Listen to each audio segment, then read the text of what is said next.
Hello, আসসালামু আলাইকুম। ও বালি আর ইট কালকে পাঠাবেন ভাই? আরে রাস্তার বেহাল অবস্থা, সেই লোকজন এদিকে যাতায়াত করতে পারতেছে না। আর এই মসজিদের লোক মুসাল্লিরা আসতে পারতেছে না। আপনি কি করতেছেন? এতদিন ঘুরাচ্ছেন খালি আমারে। আপনার তো টাকা আগেই দিয়ে রাখিছি আমি। ও আচ্ছা ঠিক আছে।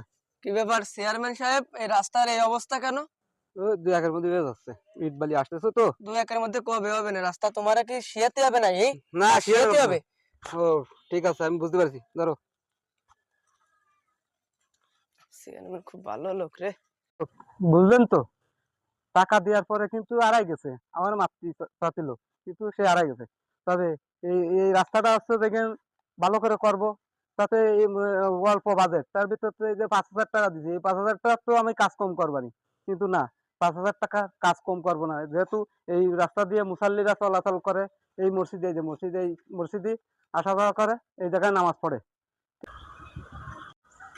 দর্শক, শুধুমাত্র চেয়ারম্যান মেম্বারের দোষ হয় না। এই যে সাধারণ জনগণ এই যে চাঁদাবাজি করে, তারপর হচ্ছে দেখেন এই চাঁদা দাও, ওই চাঁদা দাও, এই যে টাকা পয়সা যা দিতে হয় এইগুলো তো কিন্তু ওই আছে এই চাঁদার পর দিয়েই কমে যায়। তাতে করে রাস্তাঘাট একেবারে